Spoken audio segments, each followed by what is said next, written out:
Hello, my dear students. This is Varsha Sharma, your SST teacher. Today we are going to study a chapter of class 7th, Geography, which is chapter 4, Major Landforms. So let's begin the chapter. Firstly, landforms क्या होता है? Land की different formations को हम कहते हैं landforms. ठीक है, different formations of land due to the effect of wind, air, water and the atmospheric changes is known as landforms.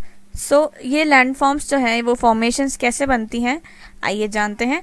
So first दो तरह के फोर्सेस होते हैं, endogenic and exogenic forces. Endogenic forces are the forces which are exerted from the inside of the earth, from the inside activity of the earth, whereas the exogenic forces are those forces which are exerted on the earth by the outside forces, for example gravity or weather conditions, climatic changes. Okay, so इन ये दो जो forces होते हैं इनकी वजह से folds होते हैं अर्थ की सरफेस पे, और उस वजह से मॉडिफिकेशंस होने के कारण डिफरेंट लैंडफॉर्म फीचर्स इमर्ज हो जाते हैं on the surface of earth. First thing we are going to learn is weathering and erosion. ये जो दो चीज़ें हैं इनको एक्सप्लेन करती हूँ मैं आपको. वेदरिंग क्या होता है? It is a process of breaking up and disintegration of rocks on the surface of earth. Earth के सरफेस पे जो रॉक्स होते हैं उनका ब्रेक होना इनटू स्मॉलर फ्रेगमेंट्स, उसे बोलते हैं वेदरिंग. ठीक है, बड़े फ्रेगमेंट जो रॉक के बड़े पार्टिकल्स हैं, बड़े रॉक्स हैं, उन वो जब ब्रेक होते हैं ड्यू टू क्लाइमेटिक कंडीशंस या फिर किसी भी कंडीशंस की वजह से जो बड़े रॉक्स ब्रेक होते हैं into smaller fragments, then it is called weathering. अब जो वेदरिंग होता है ये मूवमेंट से हो सकता है. रॉक्स कैसे मूव करते हैं? या तो वाटर फ्लो की वजह से या फिर विंड फ्लो की वजह से. वेदरिंग होने के कारण क्या होता है? इरोजन होता है. It is followed by erosion. The weathering process is followed by erosion. Erosion का मतलब क्या है? Carrying away or removal of the top layer of the soil along with broken weathered rocks. जो weathering होती है, for example जो rocks हैं वो break होके इधर उधर move हुए because of wind और water. तो जब ये move होंगे तो ये अपने साथ ले जाएंगे soil को. soil कौन सी? top layer of the soil. हमारी जो soil की top most layer होती है वो best होती है for agriculture purposes. तो वो जो होती है उसे वो बहा के ले जाता है, या तो वाटर होगा या फिर विंड होगी. तो जब ये विंड या वाटर की वजह से कैरी अवे हो जाती है टॉप लेयर ऑफ सॉइल, तो उसे कहते हैं इरोजन. ठीक है, इरोजन किस किस के कारण होता है? Wind, water, sea waves and moving ice. Moving ice क्या होती है? ग्लेशियर्स में आइस मूव करती है तो वो अपने साथ जो माउंटेन्स हैं उनकी सॉइल लेके आ जाती है. ठीक है, वेदरिंग और इरोजन का जो प्रोसेस है ये हेल्प करता है in the formation of various landforms. जब वेदरिंग और इरोजन होती है फिर उसके बाद डिपोजिशन होता है, तो उसकी वजह से बनती हैं अलग अलग लैंडफॉर्म्स. स्पेसिफिकली इन प्रोसेस को कहते हैं डिग्रेडेशन एंड एग्रेडेशन. अब डिग्रेडेशन और एग्रेडेशन क्या होते हैं एग्जैक्टली? तो डिग्रेडेशन क्या होता है?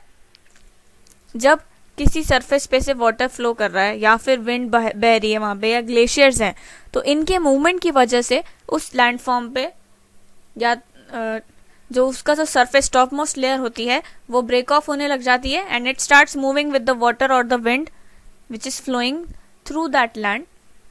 सो this results in lowering of the heights of landforms. जो उन लैंडफॉर्म जहाँ से पानी बह रहा है या फिर हवा चल रही काफ़ी ज़्यादा, तो उनकी हाइट कम होती जाती है. मतलब वहाँ के जो पार्टिकल्स हैं, रॉक पार्टिकल्स हैं, वो ब्रेक हो रहे हैं फ्रेगमेंट्स में और वहाँ से कैरी अवे हो रहे हैं. इस वजह से उसकी हाइट कम होती जा रही है उस लैंडफॉर्म की. तो ये जो हाइट कम हो रही है उस लैंडफॉर्म की, उसे कहते हैं degradation.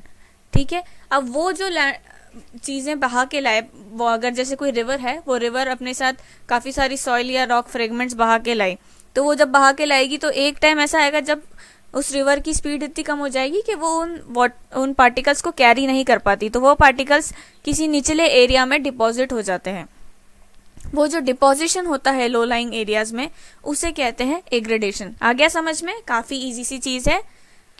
Carry away of top most layer of soil with the fragments of rocks from the higher surfaces is known as degradation. ये जो हायर सरफेसेस पे जब ये सारी चीज़ें कैरी अवे होती है और उनकी हाइट कम होती है तब उसे कहते हैं डिग्रेडेशन. और वही जो पार्टिकल्स हैं वो जब लो लाइंग एरियाज पे डिपॉजिट हो जाते हैं और उनकी हाइट में इंक्रीज आने लग जाता है तो उसे कहते हैं एग्रेडेशन. ओके, अब रिवर्स की वजह से जो भी लैंडफॉर्म्स बनती हैं, अब हमने ये सब पढ़ा था, अभी मैंने बताया था आपको कि वाटर, विंड, एयर, इन सभी चीज़ों की, आइस, इन सभी की वजह से अलग अलग लैंडफॉर्म्स बनती है। तो अब हम पढ़ेंगे कि अलग अलग कारणों की वजह से, किन किन कारणों की वजह से किस तरह की लैंडफॉर्म्स बनती है।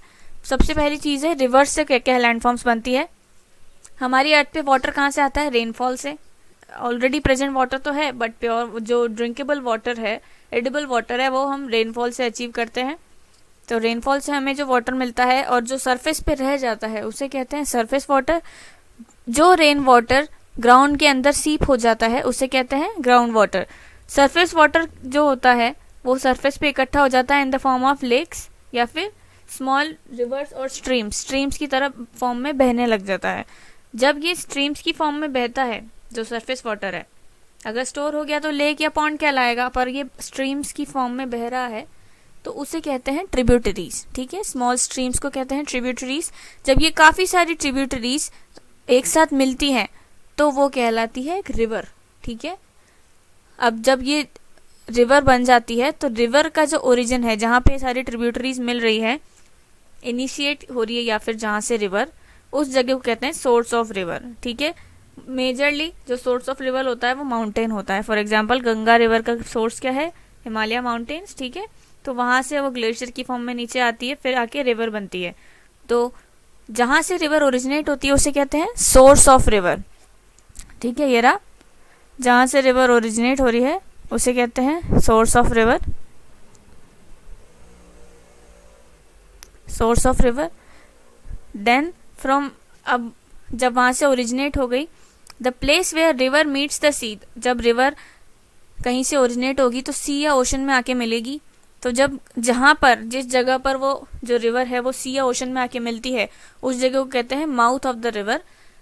जो एरिया है जहाँ से रिवर फ्लो होकर आई, जिस जिस जगह से फ्लो हुई रिवर, उस पूरे एरिया को एक साथ काउंट करके हम बोलते हैं बेसिन। ठीक है, बेसिन क्यों कहते हैं? एक सिंपल सी बात, आपके घरों में वॉश बेसिन होगा। वॉश बेसिन सभी के घरों में होता है, जहाँ पर आप हाथ धोते हैं। तो वॉश बेसिन की शेप कैसी होती है कि कहीं पे भी पानी डालो, जाकर एक वो सेंटर होल में ही जाकर सीप होगा। ठीक है, ऐसा ही होता है। उसी तरह से अगर हम बड़े, अपन अभी रिवर को कहाँ से देखते हैं? काफी नजदीक से। हम इमेजिन करते हैं कि अपन बहुत दूर हैं और हमें रिवर की सारी ट्रिब्यूटरीज नजर आ रही हैं। तो अगर उस चीज को आप इमेजिन करते हो तो आप समझ पाओगे कि सारी ट्रिब्यूटरीज मिलकर एक ही जगह पे आके कंट्रीब्यूट कर रही हैं किसी सी या ओशन में।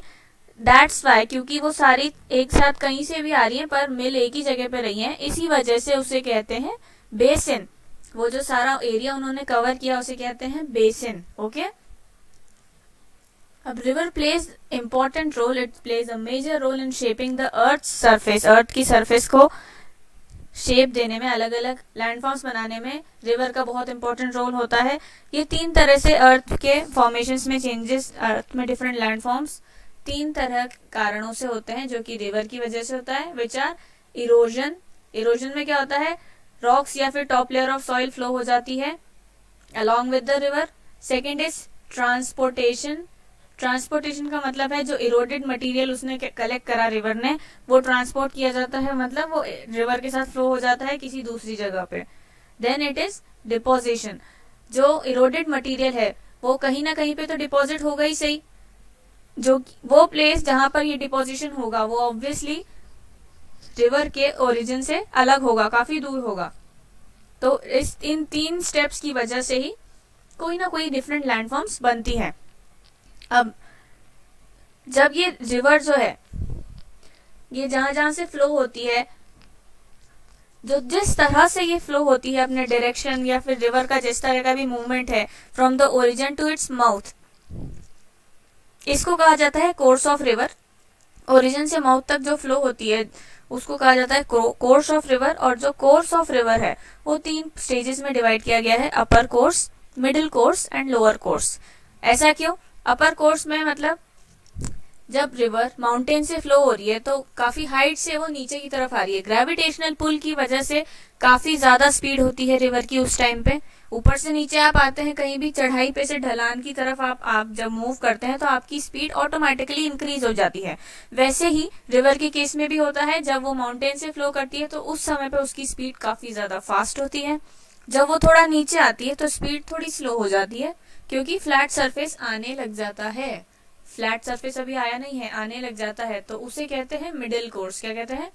Middle course. अपर कोर्स में स्पीड्स काफी हाई होती है और वो माउंटेन से फ्लो कर रही होती है।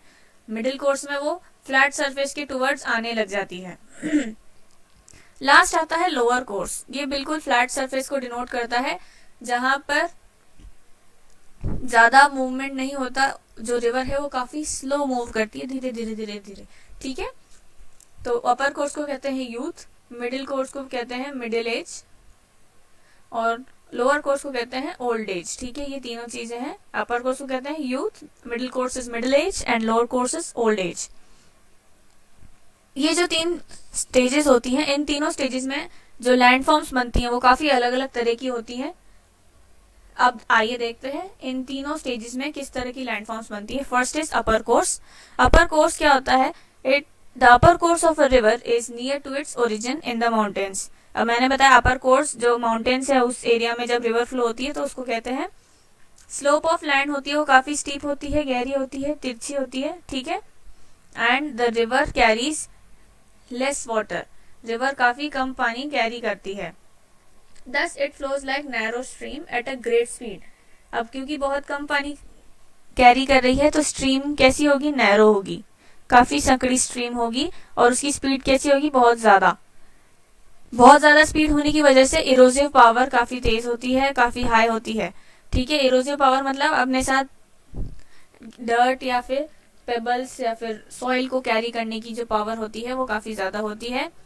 मोस्ट कॉमन वंस जो कि अपर कोर्स में लैंडफॉर्म्स बनती हैं वो हम डिस्कस कर रहे हैं। First is V shaped valley. V shaped valley का नाम से पता चल रहा है कि इसकी शेप किसकी तरह होती है? लेटर वी की तरह। ये नैरो होता है और डीप होता है। क्या होता है? Narrow and deep.